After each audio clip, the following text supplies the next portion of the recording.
नमस्कार, स्वागत है आपका हमारे चैनल पर। मैं हूं आपके साथ शिप्रा सैनी। महाराष्ट्र से बड़ी खबर है। महाराष्ट्र बीजेपी अध्यक्ष चंद्रकांत पाटिल ने एमएनएस प्रमुख राज ठाकरे से मुलाकात की है। सवाल बड़ा यह है कि महाराष्ट्र में एमएनएस के साथ बीजेपी गठबंधन करेगी, और अगर ऐसा होता है तो उद्धव ठाकरे के लिए यह बड़ा झटका होगा, क्योंकि महाराष्ट्र में अगले साल मुंबई नगर निगम बीएमसी के चुनाव होने वाले हैं। लेकिन उससे पहले महाराष्ट्र में बड़ा सियासी उलटफेर हो सकता है। दरअसल बीजेपी के महाराष्ट्र इकाई के अध्यक्ष चंद्रकांत पाटिल ने महाराष्ट्र नवनिर्माण सेना मनसे के प्रमुख राज ठाकरे से मुलाकात की है, और इस मुलाकात के बाद कयास ये लगाए जा रहे हैं कि बीएमसी चुनाव से पहले बीजेपी और एमएनएस गठबंधन कर सकती है। तो उद्धव ठाकरे, शिवसेना और महाविकास आघाड़ी सरकार के लिए यह बड़ा झटका होगा, क्योंकि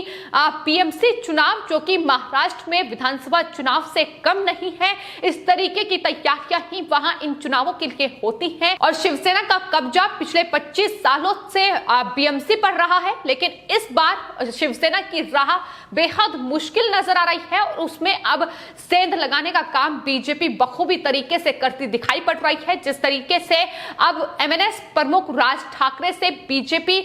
जो महाराष्ट्र के अध्यक्ष हैं चंद्रकांत पाटिल, उन्होंने मुलाकात की है। हालांकि चंद्रकांत पाटिल का इस मुलाकात के बाद बयान भी सामने आया है। उन्होंने कहा है कि दरअसल मेरे मन में जो सवाल थे वो उन्होंने राज ठाकरे के सामने रखे हैं। राज ठाकरे से जो भेंट हुई है, गठबंधन का कोई भी प्रस्ताव उनके सामने नहीं रखा गया है, ये चंद्रकांत पाटिल की ओर से सफाई सामने आई है। लेकिन आपको ये बता दें कि ये पहली मुलाकात नहीं है, बल्कि 15 दिन के अंदर ये दूसरी मुलाकात है जो राज ठाकरे से हुई है, और करीब 1 घंटे तक दोनों नेताओं के बीच बातचीत हुई। और इस बैठक में राज ठाकरे के साथ एमएनएस के कई दूसरे नेता भी मौजूद थे, और यही वजह है कि लगातार अब कयासों का जो दौर है वो एक बार फिर से शुरू हो गया है कि क्या बीएमसी चुनाव से पहले बीजेपी ये बड़ा काम महाराष्ट्र में खेलने जा रही है, क्या एमएनएस के साथ वो गठबंधन करने जा रही है। हालांकि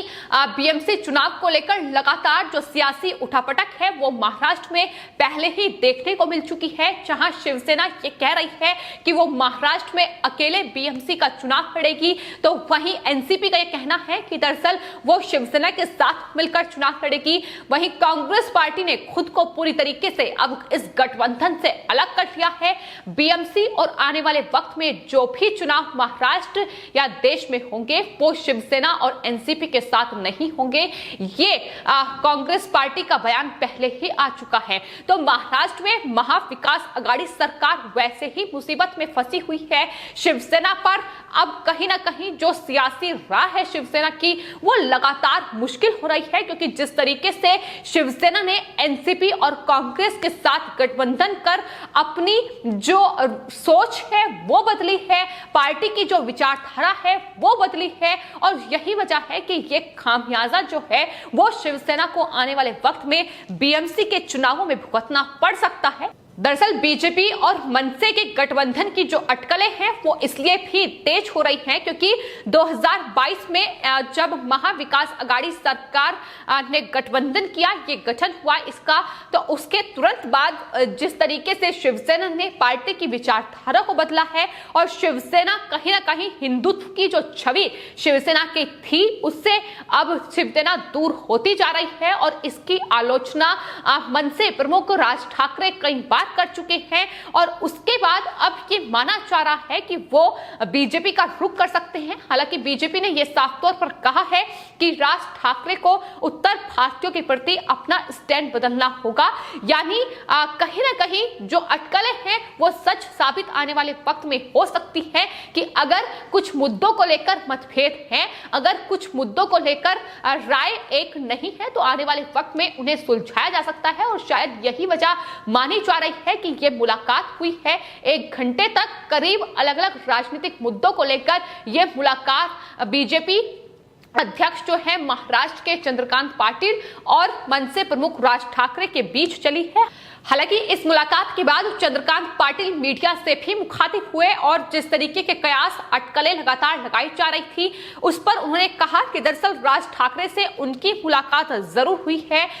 मुझे चाय पर बुलाया गया था, ये उनकी तरफ से कहा गया है। इस दौरान हमारी राजनीतिक बातें भी हुई हैं। बीजेपी के साथ गठबंधन के लिए आपको उत्तर भारतीयों के प्रति अपना स्टैंड बदलना होगा, ये एक बार फिर से उनकी तरफ से कहा गया है। कोई द्वेष या कटुता जो है वो राज ठाकरे के साथ नहीं है। मैं यूपी बिहार में भी जाकर यही कहूंगा कि यहाँ के स्थानीय लोगों को नौकरी में 80% वरीयता दी जाए, ये उनकी तरफ से कहा गया है। इतना ही नहीं, आपको बता दें बीजेपी महाराष्ट्र अध्यक्ष चंद्रकांत पाटिल के पहले ही कह चुके हैं कि बीजेपी की प्रदेश इकाई राज्य की जो महाविकास अघाड़ी सरकार है उसे तब तक वहां स्थानीय निकाय चुनाव नहीं कराने देगी जब तक ओबीसी आरक्षण का मुद्दा हल नहीं हो जाता है। इस सरकार की ये इच्छा है कि ओबीसी समुदाय राजनीतिक आरक्षण को खो दे, ये साफ तौर पर उनकी तरफ से कहा गया है। तो जब तक ओबीसी आरक्षण का मुद्दा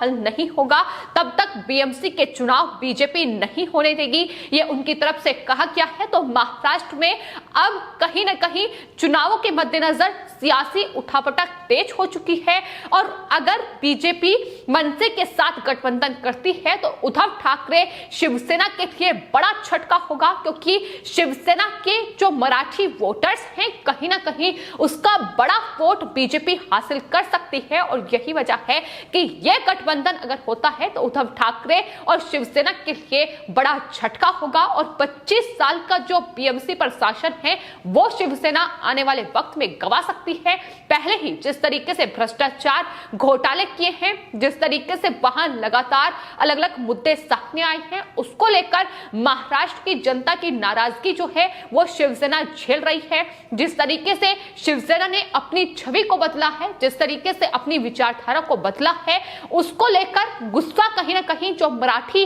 समुदाय है उसमें है और यही वजह है कि अब बीजेपी अगर राज ठाकरे की पार्टी मनसे से गठबंधन करती है तो मराठी वोट हासिल कर वो शिवसेना को एक बड़ी चुनौती इन बीएमसी के चुनाव में दे सकती है। तो फिलहाल महाराष्ट्र में बीएमसी चुनाव से पहले ये जो सियासी उठापटक है अब तेज हो चुकी है और कहीं ना कहीं आने वाले वक्त में एक बड़ा बदलाव महाराष्ट्र की सियासत में देखने को मिल सकता है। जिस तरीके से मुलाकातों का ये दौर लगातार जारी है, लेकिन पिछले कुछ महीनों में, पिछले कुछ साल में जिस तरीके से राज ठाकरे का जो झुकाव है वो बीजेपी की तरफ नजर आया है। नितिन गडकरी से भी उन्होंने मुलाकात की है और लगातार बीजेपी नेताओं के साथ उनका ये मुलाकातों का दौर जारी है। हिंदुत्व की जो कहीं ना कहीं छवि है वो बीजेपी की भी रही है और राज ठाकरे भी इस पक्ष में रहे हैं। ये भी एक बड़ा फायदा इस गठबंधन में हो सकता है, लेकिन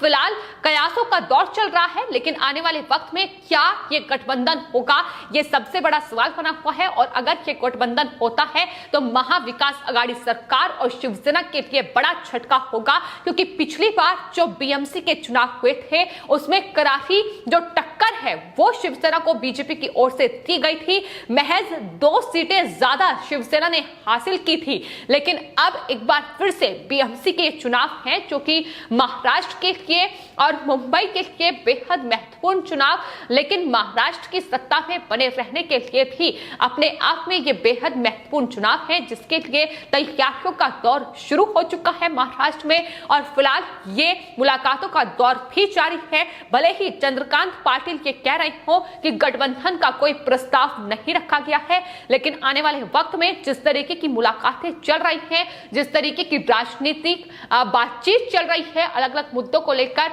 ये कहीं ना कहीं साफ तौर पर इशारा कर रही है कि आने वाले वक्त में उद्धव ठाकरे और शरद पवार की मुश्किलें महाराष्ट्र में बढ़ने जा रही हैं, क्योंकि महाराष्ट्र में पीएमसी के चुनाव में अब बीजेपी शिवसेना का तोड़ निकालने के लिए अब एमएनएस का साथ चुन सकती है और यही शिवसेना के लिए बड़ा झटका होगा। उद्धव ठाकरे के भाई है राज ठाकरे, लेकिन जिस तरीके से शिवसेना ने सिर्फ और सिर्फ वोट बैंक के लिए अपनी सिर्फ जनता का मत हासिल करने के लिए अपनी धुर विरोधी पार्टियों के साथ गठबंधन किया है, फिर चाहे वो कांग्रेस पार्टी हो या फिर एनसीपी हो, यही बात राज ठाकरे को रास नहीं आ रही है और यही वजह है कि वो लगातार शिवसेना पर पलटवार भी कर रहे हैं। लेकिन कई मौके ऐसे भी महाराष्ट्र में आ चुके हैं जब खुलकर राज ठाकरे और उनकी पार्टी मनसे ने बीजेपी का समर्थन किया है और एक बार फिर से जब बीजेपी नेताओं के साथ ये मुलाकात राज ठाकरे की हो रही है तो आने वाले वक्त में वो दिन दूर नहीं है जब महाराष्ट्र में ये गठबंधन होगा और शिवसेना की मुश्किलें बढ़ेंगी। फिलहाल आपकी इस पूरे मामले पर क्या राय है हमें कमेंट बॉक्स में जरूर लिखें और चैनल को सब्सक्राइब करें। धन्यवाद।